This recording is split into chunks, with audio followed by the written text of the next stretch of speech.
మా నాయకులందరికీ, ఆడపడుచులకి, వీర మహిళలకి,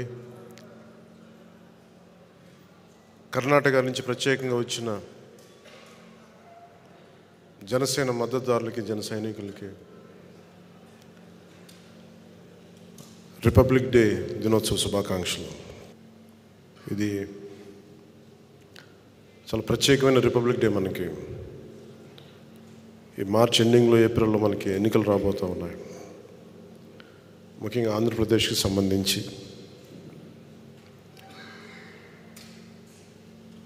చాలా కష్టాల్లో కూరుకుపోయింది ఆంధ్రప్రదేశ్. ఈ 5 సంవత్సరాల్లో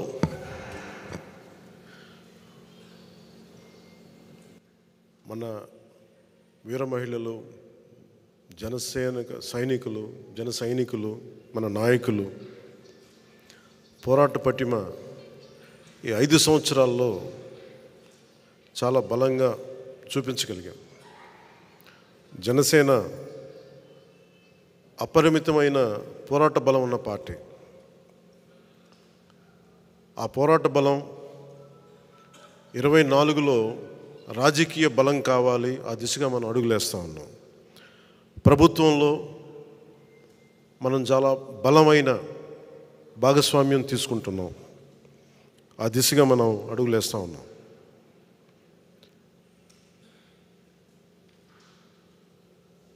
ప్రత్యేకించి ఇక్కడ మనకి ముఖ్యంగా జనసేన ప్రస్థానం గురించి మాట్లాడుకుందాం. ఒక దశాబ్దం పార్టీని చాలా సమర్థవంతంగా నడుపుతున్నాం. నేను ఏ ప్రాతిపాదికన మనం ఆలోచిస్తున్నామంటే, కేవలం ఒక్క రిపబ్లిక్ డే రోజున మనం భారతదేశ గణతంత్ర వ్యవస్థ చాలా కష్ట నష్టాలతో, చాలా త్యాగాలతో వచ్చిన గణతంత్రం అది. మన కాన్స్టిట్యూషన్ కానీ, భారత్ రిపబ్లిక్ కానీ, ఎక్కడ కూడా కాన్స్టిట్యూషనల్ స్ఫూర్తి పోకుండా, రాజ్యాంగ స్ఫూర్తి కోల్పోకుండా, కులాల మధ్య, ప్రాంతాల మధ్య, మతాల మధ్య సమైక్యత ఉండేలా, సఖ్యత ఉండేలాగా పబ్లిక్ పాలసీ అనేది ఉండాలి. నాయకులు కూడా ఆ దిశగానే మాట్లాడాలి. నిన్న ముఖ్యంగా అమలాపురం నుంచి కొంతమంది పాస్టర్ సోదరులు వచ్చారు. నన్ను అడిగింది, మీరు కూర్చోబెట్టి బీజేపీతో ఉంటారు కాబట్టి మీరు మైనారిటీలను ఎలా చూస్తారని మాట్లాడుతూ ఉంటే, వారికి స్వయంగా ఒకటే చెప్పాను. నేను అన్ని మతాలని చాలా సమానంగా గౌరవించేవాడిని.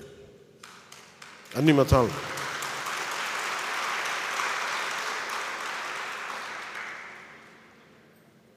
సెక్యులరిజం అనే పదానికి నేను కొన్నిసార్లు మాట్లాడుతున్నప్పుడు అందరం ఏం అలవాటు చేస్తామంటే, గత 7 దశాబ్దాల పైచిలుకులో సెక్యులరిజం అంటే కేవలం ముస్లిం మనోభావాలు దెబ్బతింటేనే మాట్లాడాలి, క్రైస్తవుల మనోభావాలు దెబ్బతింటే మాట్లాడాలి, హిందువుల మనోభావాలు దెబ్బతింటే మాట్లాడకపోవటమే సెక్యులరిజం అనే ఒక రాంగ్ డెఫినేషన్ తీసుకున్నాం.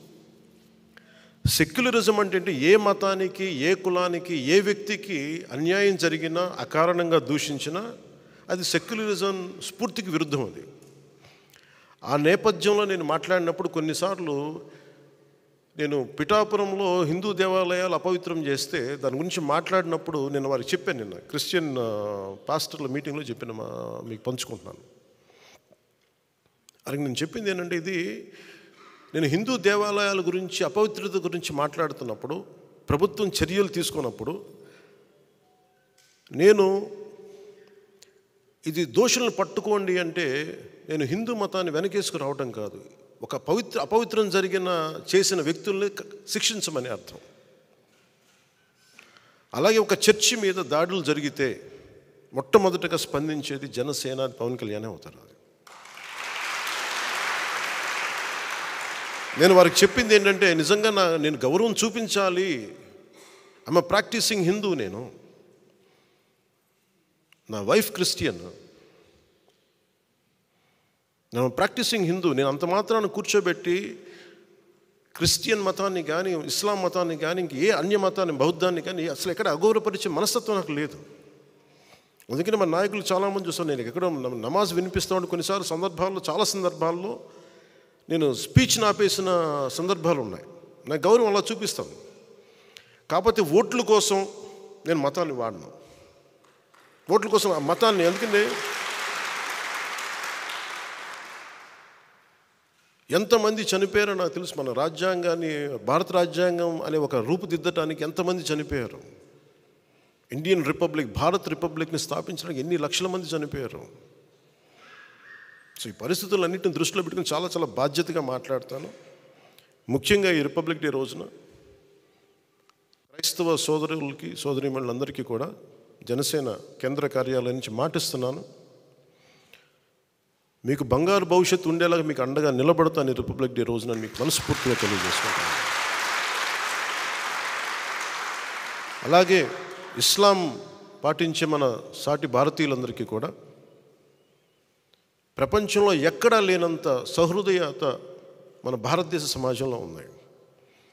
మీకు చిన్నపాటి నష్టం వచ్చినా, కష్టం వచ్చినా, ఆర్థికపరమైన ఇబ్బందులు వచ్చినా ఈ దశాబ్దం కాలం పాటు మేము మీకు చాలా అండగా నిలబడ్డాం. మొన్న ఒకరు మాట్లాడుతూ, నువ్వు రామాలయానికి మీరు 30 లక్షలు ఇచ్చారు, మీరు హిందూ పక్షపాతిలాగా అని మాట్లాడితే నేను చెప్పాను, నేను 25 లక్షలు మన మస్జిద్లు కూడా ఇచ్చిన ఆ విషయం ఎందుకు మర్చిపోయారు మీరు అని. మీరు ఈ మాట మాట్లాడితే ఈ మాట కూడా గుర్తు చేసుకోవాలి కదా. అలా కాదు, నేను కూర్చోది అది నా ధర్మం, అది నా ధర్మాన్ని నేను గౌరవిస్తాను. ఇస్లాం మతాన్ని సంపూర్ణంగా గౌరవిస్తాను. నేను దాన్ని, నా మతాన్ని నేను ఆరాధిస్తాను. ఇస్లాం మతాన్ని సంపూర్ణంగా నేను గౌరవిస్తాను. నిన్న నా తెలిసిన జానీ మాస్టర్ ఆయన నాకు ప్రతిసారి నాకు ఖురాన్ ఇచ్చిన, బైబిల్ ఇచ్చిన చెప్పులు పక్కన పెట్టి మరీ తీసుకుంటాను, దాన్ని కళ్ళకద్దుకుంటాను. సో ఎందుకంటే భారతదేశంలో మనం మత మతం మనందరం ఐక్యత ఉండడం చాలా చాలా అవసరం. ఈరోజు నా అభిమానులు అందరూ కూడా అన్ని భిన్నమైన మతాల నుంచి, భిన్నమైన కులాల నుంచి ఉన్నారు నా అభిమానులు. నా ఇంట్లోనే నా భార్య క్రిస్టియానిటీ ప్రాక్టీస్ చేస్తుంటారు. క్రిస్మస్ జరుపుకుంటాం మా ఇంట్లో, కానీ ఇప్పుడు నా ఇంట్లో పూజ కూడా జరుగుద్ది, రోజు దైనందిక పూజ కూడా జరుగుద్ది. నా సెక్యూరిటీలు అత్యధిక భాగం ఇస్లాం మతానికి చెందిన వాళ్ళు. వారి పండగ వచ్చినప్పుడు, రంజాన్ వచ్చినప్పుడు వారికి నేను అండగా ఉంటాను, ప్రతి ఒక్కరికి నేను అండగా ఉంటాను నేను. అలాగే పోయినసారి 10 లక్షలు ఎందుకు ఇచ్చానంటే, ముఖ్యంగా ఈ మద్రాసాల్లో పిల్లలు చదువుకోవడానికి, వాళ్ళకి ఏదైనా అవసరాలకి 10 లక్షలు నేను ఇచ్చాను. నేను ఎప్పుడు నేను కొన్నిసార్లు ఇప్పుడు తెలియజేశాను, ఈసారి ప్రతి సంవత్సరం తెలియచేయను నేను, అంతే సైలెంట్గా చేసుకుని వెళ్ళిపోతుంటాను. నేను దీన్ని స్వార్థ రాజకీయ లబ్ధి కోసం, రాజకీయ ప్రయోజనాల కోసం వాడే వ్యక్తిని కాదు నేను. ఎవరైనా సరే కూర్చోబెట్టి మత ప్రాతిపాదికన ఓటింగ్ కోసం నేను కన్వీనియంట్గా మాట్లాడే వ్యక్తిని కాదు. ప్యూరెస్ట్ సెక్యులరిస్ట్ అనేవాడు, పరిపూర్ణమైన లౌకికవాది నాలాగే మాట్లాడతాడు.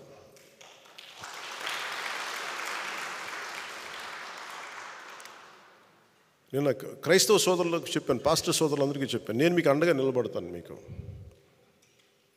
క్రైస్తవ సోదరులు మాట్లాడుతూ కోనసీమ కలహాల సీమ అయిపోయింది, గొడవల సీమ అయిపోయింది, ముఠా సంస్కృతిలాగా వచ్చేసింది అంటే ఈరోజు నేను చెప్పాను, కోనసీమ అనేది కలహాల సీమ కాదు, దాన్ని ప్రేమ సీమని చేద్దాం.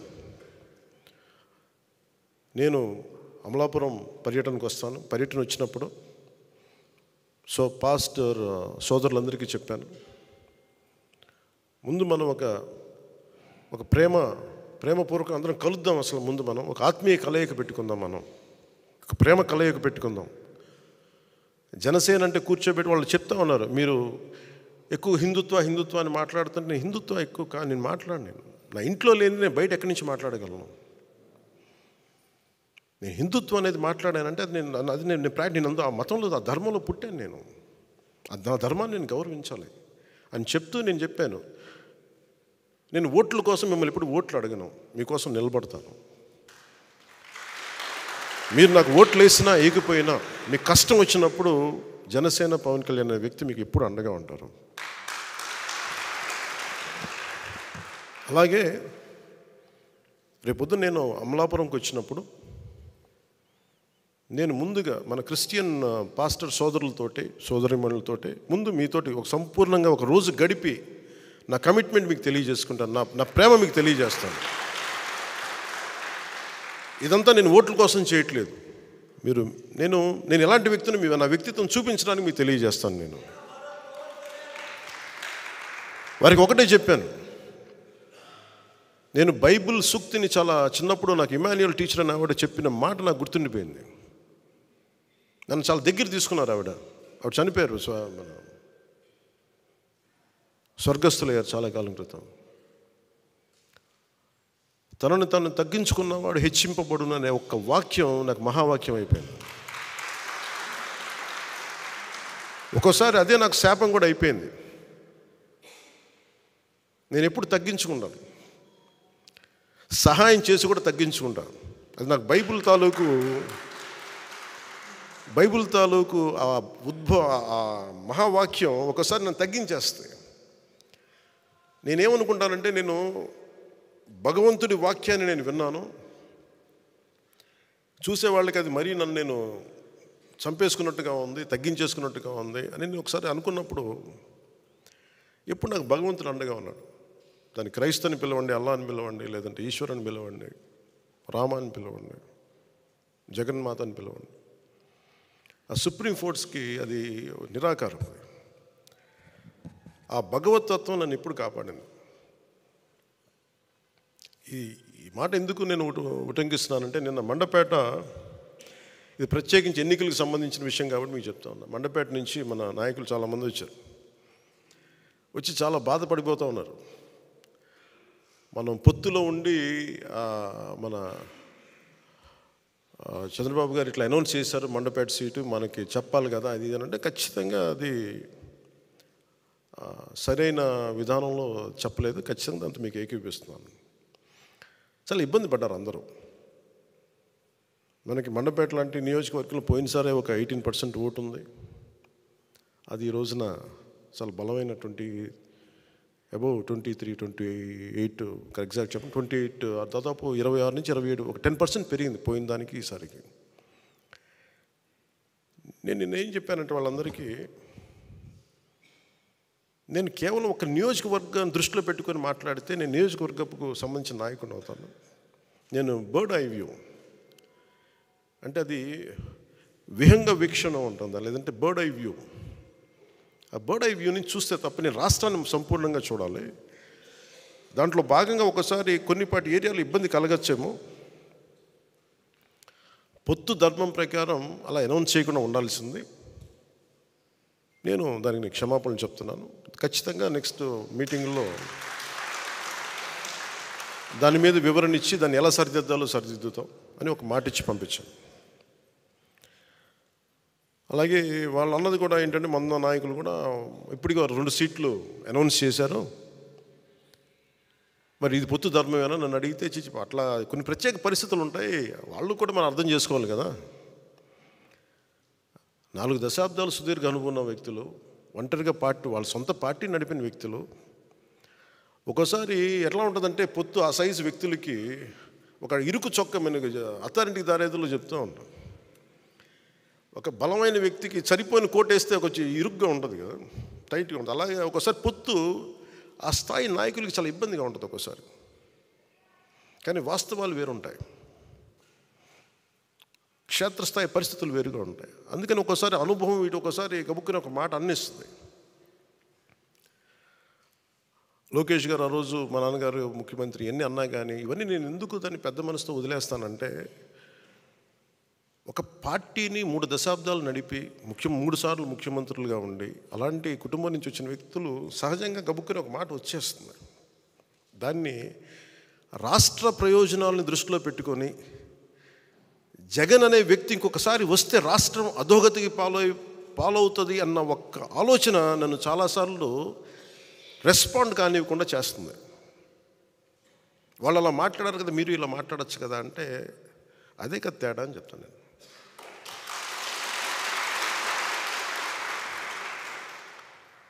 అంటే నేను చాలా ఆలోచించి, ఎందుకంటే ఒక పొత్తుని ఇబ్బందిగా గురి చేసి ఒక మాట మాట్లాడడం చాలా తేలిక. నేను అది ఈ రోజున మాటిస్తున్నాను. రిపబ్లిక్ డే రోజున ఎన్ని విపత్కరమైన పరిస్థితులు వచ్చినా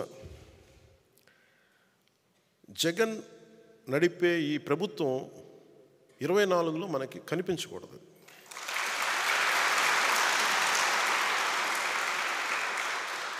నాకు వ్యక్తిగతంగా జగన్ గారి మీద కక్ష లేదు, నాకు వైఎస్ జగన్ గారి మీద.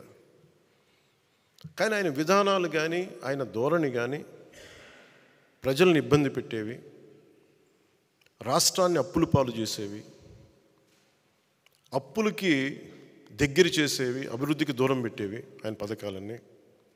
శాంతి భద్రతల్ని, పరిస్థితుల్ని అసలు చేతుల్లో లేకుండా విపరీతమైన శాంతి భద్రతల సమస్యని సృష్టించిన వ్యక్తి. ప్రజాస్వామ్యంలో ఎవరికైనా ఒక తప్పు జరిగితే నా అభిప్రాయం చెప్పుకునే హక్కు ఉంటుంది. అసలు నువ్వు అభిప్రాయమే చెప్పకూడదంటే అది భగవంతుడిచ్చిన హ్యూమన్ రైట్, అది నా హక్కు, అది నా వాక్. నిన్న పాస్టర్ సోదరులు కూడా వచ్చి మాట్లాడుతూ ఉంటే, ఏదో మాట్లాడారు, గతంలో మీరు ఈ మాట అన్నారు, మమ్మల్ని ఇబ్బంది కలిగించింది మా వాళ్ళకంటే, మీరు ఖచ్చితంగా ఇంత ప్రేమతో వచ్చారు, మీరు నన్ను తిట్టాలనుకుంటే సంపూర్ణంగా తిట్టండి, నేను భరిస్తానని చెప్పాను. నాయకుడి ముఖ్య లక్షణం తిట్లు భరించడం కూడా.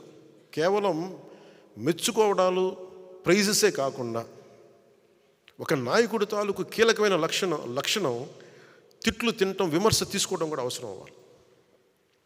అలాంటిది ఒక ముఖ్యమంత్రికి ఏ స్థాయిలో ఉండాలి.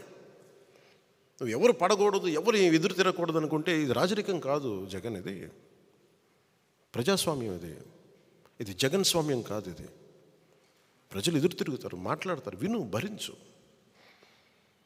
పద్ధతులు మార్చుకోండి, మార్చుకోండి.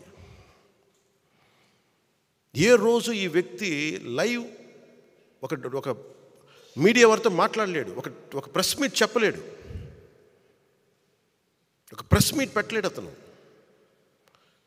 అరేంజ్డ్ ప్రెస్ మీట్స్ తప్ప.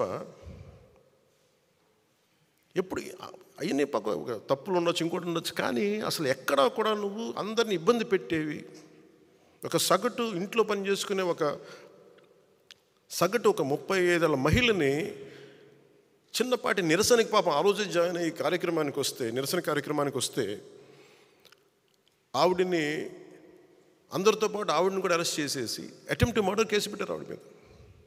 ఎంత దాష్టికం. అంబేద్కర్ గారి విగ్రహం ఒకవైపు పెడతారు, ఒక దళితుడిని చంపేస్తే వాళ్ళ శవాన్ని ప్యాక్ చేసి ఇంటి ముందు డోర్ డెలివరీ చేస్తే ఆ వ్యక్తిని ఊరేగింపిస్తారు వైసీపీ నాయకులు. నాకు ఈ రెండింటికి పొంతన కుదరదు. నీకు ఈ గౌరవం ఉన్నప్పుడు ఈ వ్యక్తికి శిక్ష పడాలి, ఈ వ్యక్తి రక్షింపబడాలి. 23 దళిత బంధు పథకాలు వాళ్ళకి తీసేశాం. అంబేద్కర్ గారి విగ్రహం పెట్టి అవి పెడితే అప్పుడు కదా ఆయనకి నిజంగా నివాళి. ఇవేమో విగ్రహం పెట్టేసి ఇది వదిలేస్తే మరి ఎవరికి ప్రయోజనం అది? సో నాకు ఇలాంటివన్నీ ఒకటి కాదు, రెండు కాదు. పాపం డాక్టర్ సుధాకర్ అనే వ్యక్తిని, మాస్కులు లేవు కరోనా టైంలో ఉంటాయి, అతని మీద పిచ్చోడిని చేసి చచ్చిపోయేలా చేశారు అతన్ని. 1, 2 కాదు ఇట్లాంటివన్నీ. ఆంధ్రప్రదేశ్ అత్యధికంగా దళితుల మీద దాడి జరిగే రాష్ట్రంగా పేరు వచ్చింది. ఎక్కువ ఫాల్స్ ఎస్టీ అట్రాసిటీ కేసులు ఆంధ్రప్రదేశ్లో బుక్ అయినాయి. ఈ రోజున అది ఏ స్థాయికి వచ్చిందంటే, బీసీలకి ప్రత్యేక రక్షణ చట్టం కావాలనే స్థాయికి వచ్చింది. తెలుగుదేశం నాయకులు ప్రతిపాదించడానికి మేము యాక్సెప్ట్ చేయడానికి కారణం అదే అయింది. ఒకవైపు దళితులకి న్యాయం జరగట్లేదు, ఫాల్స్ ఎస్టీ అట్రాసిటీ కేసులు పెడతా ఉన్నారు. ఇంత అల్లకల్లోలంగా ఉదాహరణకు చెప్తున్నాను. అలాగే ఈ వ్యక్తి ఏ మాట ఒప్పుకోడు, మాట ఇస్తాడు. నేను మద్యపాన నిషేధిస్తానని చెప్పి వచ్చిన వ్యక్తి సారా వ్యాపారం అయిపోయాడు. ఇతను ముఖ్యమంత్రి సారా వ్యాపారం మనం అర్థం చేసుకోవాలి. కానీ ఇట్లాంటివన్నీ 1, 2 కాదు, 30,000 మంది ఆడపిల్లలు అదృశ్యం అయిపోయారు. అదృశ్యం అయిపోయినట్టు ఏం చేయాలి? ఎందుకు మిస్ అయిపోయారు? ఎంతమంది తిరిగి వచ్చారు? అసలు ఏం జరిగింది చెప్పాలి కదా, కనీసం నువ్వు వివరించాలి కదా. ఆ వివరణ ఉండదు. అన్యాక్రాంతంగా అకారణంగా కేసులు పెట్టడం, జైళ్ళల్లో పెట్టించడం, సో నిన్న కూడా మండపేట నాయకులతో మాట్లాడుతూ నేను ప్రత్యేకంగా పంచుకోవాలని ఇది మాట్లాడుతున్నాను. జనసేన ఎందుకు సింగిల్గా వెళ్ళకూడదు? మనం ఎంతసేపు బలాన్ని ఇచ్చేవాళ్ళం అవుతున్నాం కానీ బలం తీసుకునే వాళ్ళం అవ్వట్లేదు. మనం అంటే మనం ఇన్ని స్థానాలు తీసుకోవాలి, 53 స్థానాలు తీసుకోవాలి, 70 స్థానాలు తీసుకోవాలి అంటే ఇవన్నీ తెలియని వ్యక్తిని కాదు నేను.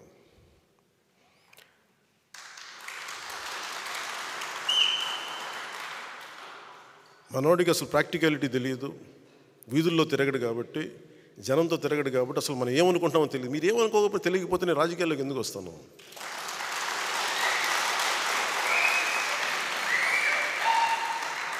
నాకైనా సరదానా అవివేకమా? నాకేమన్నా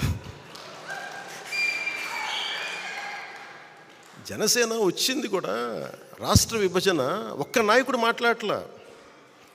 ఆంధ్రప్రదేశ్కి జరిగిన అన్యాయానికి, లేదంటే రాష్ట్ర విభజన ఇలా చేయకూడదు, ప్రజల మధ్య ఇలా చిచ్చు పెట్టకూడదు, విభజన జరగాలంటే చాలా సైంటిఫిక్గా జరగాలి అని ఒక పద్ధతి తీరు లేదు. ద్వేషంతో విడిపోవడం కష్టం, తేలిక.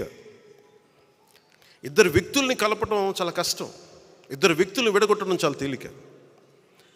ఒక కట్టడాన్ని నిర్మించడం కష్టం, ఒక కట్టడాన్ని కూల్చడం ఒక లెస్ దెన్ 24 సెకండ్స్. అందుకే నేను ఎప్పుడు నిర్మాణాన్ని ఇష్టపడతాను, విధ్వంసాన్ని ఇష్టపడను.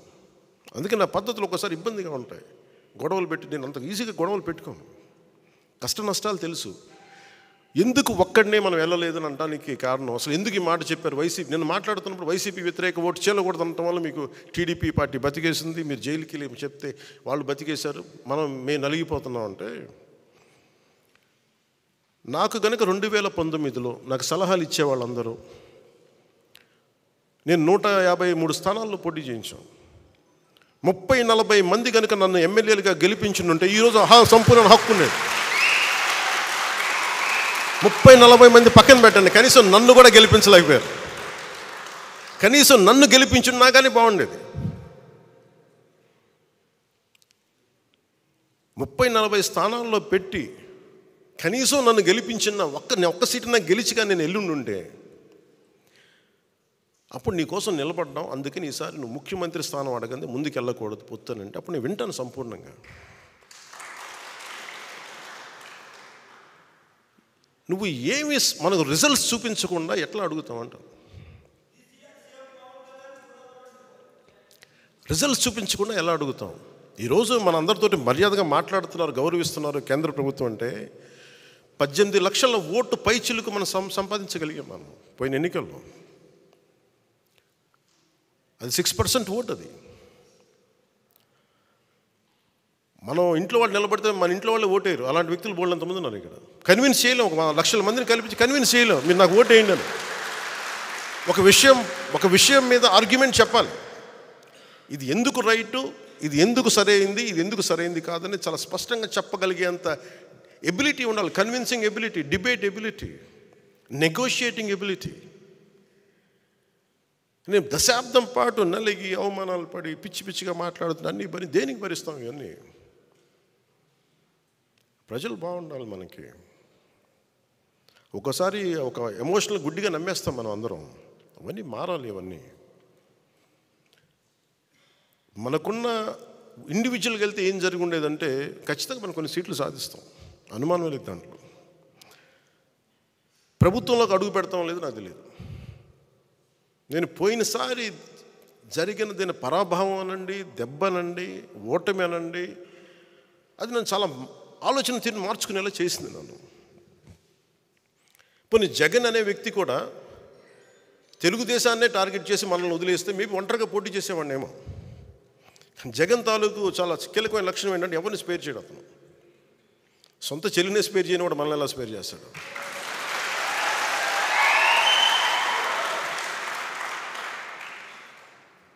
అతనికి ఈరోజు నా వైసీపీ నాయకులు కూడా చెప్తున్నా, ఊరంతా శత్రువులు పెట్టుకున్న వ్యక్తి నాయకత్వంలో పనిచేస్తూ ఉన్నారు, జాగ్రత్త.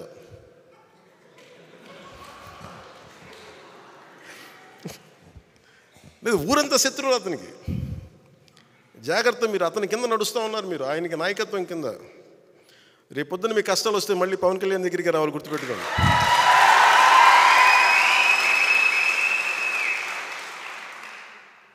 మనస్ఫూర్తిగా మిమ్మల్ని అందరినీ ఏదో ఒకలా మేము చూసుకుంటాం బాగా.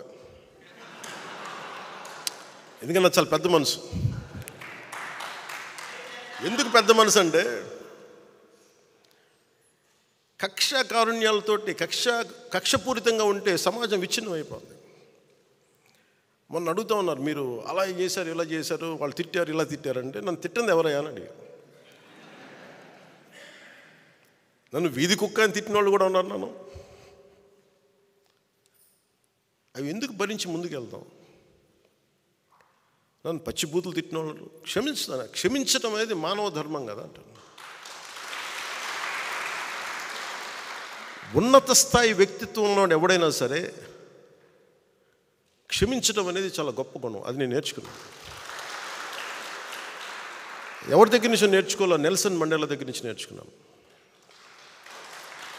చాలాసార్లు మీరు తిట్టిన వాళ్ళతో మాట్లాడతారు, గౌరవిస్తారు, నమస్కారాలు పెడతారంటే నేను ఒకటే చెప్పాను.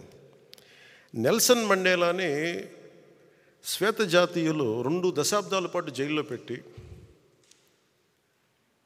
రాబిన్ ఐలాండ్లో జైల్లో పెట్టి చిన్నపాటి సెల్లో పెడితే అతను విప్లవకారుడు. ఒకప్పుడు జైల్లోకి వెళ్ళిపోయి అతను ఇన్విక్టస్ అనే ఒక పద్యం అదే ఒక ప్రేరణ అయ్యి దాన్ని 5-6 వాక్యాలను చదువుకుంటూ 22 దశాబ్దాలు బతికేసి అతని రోజు అవమానపరిచే శ్వేత జాతీయులు వీళ్ళందరినీ అవమానాలు భరిస్తూ ఫైనల్గా ప్రజల తాలూకు ఒత్తిడికి ఆయన బయటికి రావాల్సి వస్తే ఎవరైతే ఆయన హింసించారో, అవమానం చేశారో, ఆయన మీద మూత్ర విసర్జన చేసిన వాళ్ళని కూడా ఆయన భరించాడు.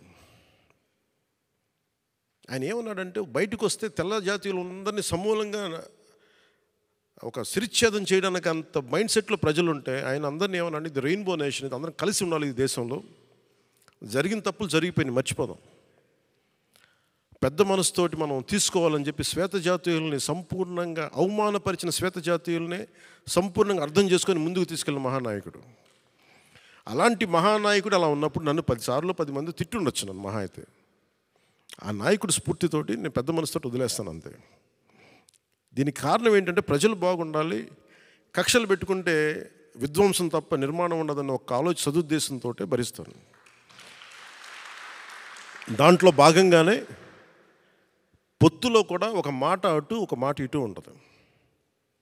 పై స్థాయి నాయకులు మాట్లాడినా కొన్నిసార్లు కింద స్థాయి నియోజకవర్గపు స్థాయి నాయకులు ఇంకా పంచాయతీ స్థాయి నాయకులు కూడా ఒకసారి కొంచెం ఇబ్బందికరమైన పరిస్థితులు ఉంటాయి. నాయకత్వపు లక్షణాలు పంచాయతీ స్థాయి నుంచి వార్డు స్థాయి ఎవరికి ఉన్నా కానీ దీన్ని అర్థం చేసుకొని పైకి వెళ్ళకపోతే నేను చేసే ప్రయోజనం ఆ ప్రాంతం వరకు నిష్ఫలం అవుతుంది. అందుకని దీంట్లో నేను అందరికీ మాటిస్తున్నాను, ఈ పొత్తుతోనే మనం ప్రభుత్వం తీసుకొస్తున్నాం. జనసేన తెలుగుదేశం ప్రభుత్వాన్ని తీసుకొస్తున్నాం. దీంట్లో కొన్ని ఆటుపోట్లు తప్పవు, భరించాలి. ఒక మాట ఎక్కువ ఉంటుంది, ఒక మాట తక్కువ ఉంటుంది. అల్టిమేట్గా మన అందరికీ కావాల్సింది ప్రజా సంక్షేమం. కామన్ మినిమం ప్రోగ్రాం కింద రాష్ట్ర ప్రయోజనాలకు ఏమేమి చేయాలి, రాష్ట్ర ప్రయోజనాలకి ఏమేమి ఉండాలి, మనకి ప్రజలకు ఎలాంటి కార్యక్రమాలు కావాలి, ఎలాంటి పాలసీలు ఉండాలి, ఎలాంటి భవిష్యత్తు చూపించాలి కామన్ మినిమం ప్రోగ్రాం కింద వస్తుంది. కామన్ పొలిటికల్ ప్రోగ్రాం కింద లోకల్ బాడీస్ దగ్గర నుంచి, పరిషత్తుల దగ్గర నుంచి, మొత్తం అన్ని విభాగాలు, స్థానిక అన్ని పంచాయతీల దగ్గర నుంచి మొదలుకొని కార్పొరేషన్ల వరకు జనసేన ఖచ్చితంగా 3వ వంతు సీట్లు మనం తీసుకుంటాం. దాంట్లో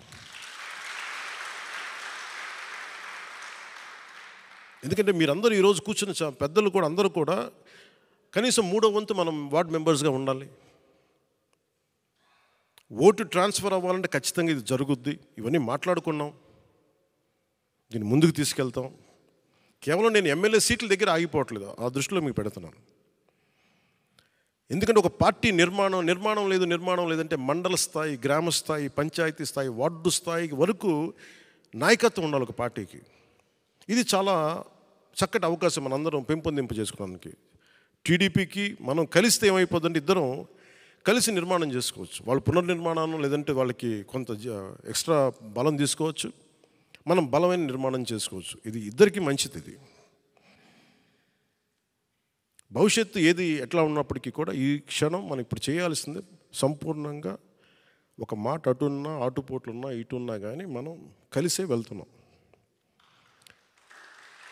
అలాగే వారు 2 సీట్లు అనౌన్స్ చేశారు కాబట్టి ప్రత్యేక పరిస్థితుల్లో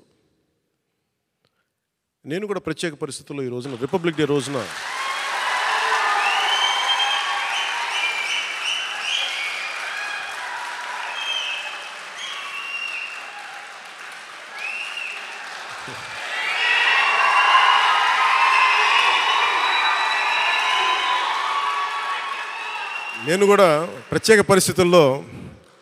వాళ్ళు 2 సీట్లు అనౌన్స్ చేశారు కాబట్టి నేను కూడా 2 సీట్లు అనౌన్స్ చేస్తున్నాను ఈ రోజున. అది పరిస్థితులు అలాంటివి. సో నాకు కూడా ఒత్తిడి ఉంటుంది, పాపం చంద్రబాబు గారికి కూడా ఒత్తిడి ఉంటుంది, నాకు కూడా ఒత్తిడి ఉంటుంది. కాబట్టి ఆ ఒత్తిడిని నేను కూడా తట్టుకోవడానికి రిపబ్లిక్ డే రోజున నాకు ఆర్ అక్షరం బాగుందనిపించింది. రిపబ్లిక్ డే RRR లాగా రిపబ్లిక్ డే రోజున రాజోలు రాజానగరం సీట్లు నేను అనౌన్స్ చేస్తాను. సో ఈ రిపబ్లిక్ డే రోజున అందరం బాగుండాలి, అద్భుతాలు జరగాలి మనస్ఫూర్తిగా కోరుకుంటూ, రాష్ట్ర ప్రజలకి బంగారు భవిష్యత్తు జనసేన తెలుగుదేశం ప్రభుత్వం ఇస్తాయని మనస్ఫూర్తిగా కోరుకుంటూ, ఈ పర్యాయం నన్ను నమ్మండి, వ్యూహం నాకు వదిలేయండి. ఏ వ్యూహం వేసినా నన్ను సంపూర్ణంగా నమ్మండి. నేను విహంగ వీక్షణం చేస్తాను, మీరు నన్ను నమ్మండి. నాకు దశాబ్దం అడగట్లా, ఈ ఎన్నికలు దాటనివ్వండి, 5 సంవత్సరాలు టైం ఇవ్వండి. నాకు మీ గౌరవానికి ఏమాత్రం భంగం వాటిల్లకుండా మన నాయకులకి ప్రతి ఒక్కరికి గుర్తించే బాధ్యత నేను సంపూర్ణంగా తీసుకుంటాను. ఈసారి కలిసి పనిచేద్దాం. ఎప్పుడు విడిపోయి మనం పలచన పడిపోయాం. ఈసారి కలిసి ఉందాం, చిక్కగా ఉందాం. అలాగే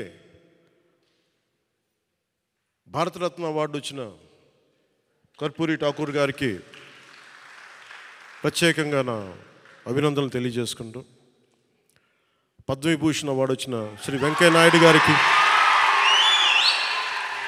ఉపరాష్ట్రపతి శ్రీ వెంకయ్య నాయుడు గారికి, అలాగే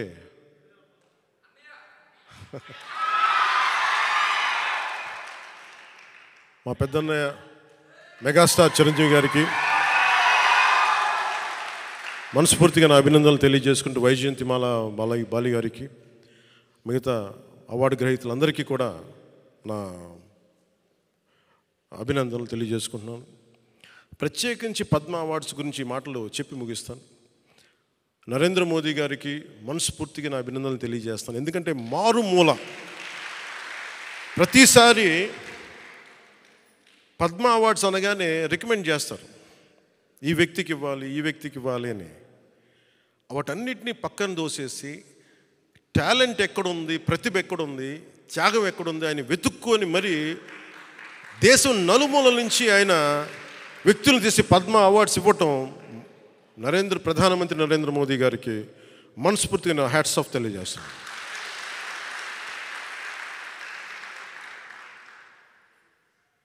ఆయన ప్రధానమంత్రి గారు కాకముందు నుంచి ఆయన ప్రధానమంత్రి అయ్యారు. ఆయన గుర్తించాను, భవిష్యత్తుకి భారతదేశానికి ఇలాంటి నాయకుడు కావాలని. అలాంటి ప్రధానమంత్రి గారికి రిపబ్లిక్ డే దినోత్సవం రోజున అభినందనలు తెలియజేసుకుంటూ, భారతీయ జనతా పార్టీ నాయకులందరికీ, రాష్ట్ర నాయకులందరికీ, తెలంగాణ ఆంధ్రప్రదేశ్ రాష్ట్ర నాయకులందరికీ, కేంద్ర మంత్రివర్గానికి, భారతీయ జనతా పార్టీ నాయకులందరికీ, పెద్దలు అమిత్ షా గారికి, నరేంద్ర మోదీ గారికి, నడ్డా గారికి, ప్రతి ఒక్కరికి పేరు పేరున అభినందనలు, నా హృదయపూర్వక నమస్కారాలు తెలియజేసుకుంటూ సెలవు తీసుకున్నాను. జై జనసేన, జై హింద్.